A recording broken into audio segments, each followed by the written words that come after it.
Darren! So I think I may have read this here before, but I've been told by a couple of people I haven't. So this is now for something completely different. Miracles can flash right out of the ash, and things will work out if you try. Don't forget in the fact that to do is to act. Success is at least 3/4 try. In red and white on a frozen night, the old man smiled and sighed. Well filled with toys and other joys, his sleigh stood set to ride. The house to his back, so squat and fat, puffed smoke out of its crown, and sent the haze as in a daze lofting all around. He rubbed his hands, 'cause the cold of those lands could freeze you in a second. Oh, the polar north and the chill it put forth was a force with which to be reckoned. The snow neath his feet, it squeaked and it creaked, as he boarded the old wooden craft. He checked all the lights, the left and the right, the forward, the downward, and aft. He looked under the seat, so comfy and neat, to make sure he had all his gear. Some bagels, some coffee, and emergency flares were things he always kept near. So locking his belt around the red felt, he lifted up the worn leather harness, and speaking the rhyme he said all the time, pointed off and into the farness. On Dasher, on Dancer, on Prancer and Vixen, on Comet, on Cupid, on Donner and Blitzen. The reindeer all jumped right up off their rumps, and the sleigh flew forth like a bolt. But then in a flash down fell good old Dash, which stopped the thing with a jolt. The noisy bell jingle was drowned out by Kris Kringle as he yelled, "What's happened down there?" The reindeer all turned, hoping to learn, and noticed their friend needed care. "I think his legs broke," one of them spoke, and Dasher nodded his head. "It hurts, I'll admit," the deer bravely spit. The pain in his eyes could be read. They carried him back to the warm reindeer shack and nested him up in some hay. They made him a brace and set it in place, but they just couldn't head on their way. You see, Santa's sled is technically dead with only 7 deer power.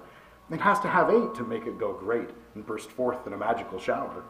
Santa was worried his trip would be hurried if he couldn't find somebody soon. He might ask his wife, but she'd threaten his life for asking her, was he a loon? No, she couldn't pull. With a belly that full, she'd only help slow them down. An elf was too small, a yeti too tall, and besides, they have manners like clowns. What was the answer? Then queried Prancer, why not a large polar bear? They're strong and they're fast, they really can last, the cold, the work, and the wear. Santa's face brightened, the pressure was lightened. Oh, what a wonderful thought! And off in the distance he saw the assistance that he had so readily sought. It eased along, slowly, graceful like a song, waving its head to and fro. They haven't a care with the warm coat they wear, except where and when they will go. Hello, sir, good fellow, the man in red bellowed. Would you please come over here? I'm afraid I'm in need of a very kind deed, as I'm short by 1 measly deer. The polar bear frowned and turned slow around, heading towards Mr. Claus.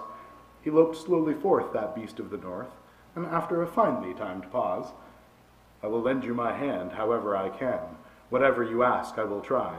My strength I can hold in the deepest of cold, but I'm afraid that I simply can't fly. Oh, but you can, my good man. Here, I'll show you I'm right.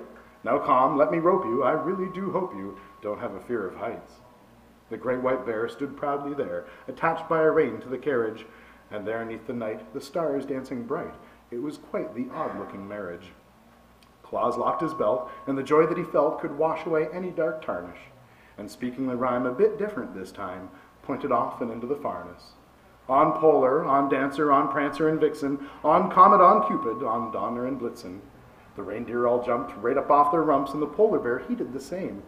Off into the sky the carriage did fly, and as for that reindeer left lame, he watched them go from the land of snow through a small crack in the shed. And oh, he was glad that it hadn't gone bad, for polar bears weigh more than lead. Miracles can flash right out of the ash, and things may work out if you try. The talk was an act. Santa bet on the fact that sometimes polar bears fly.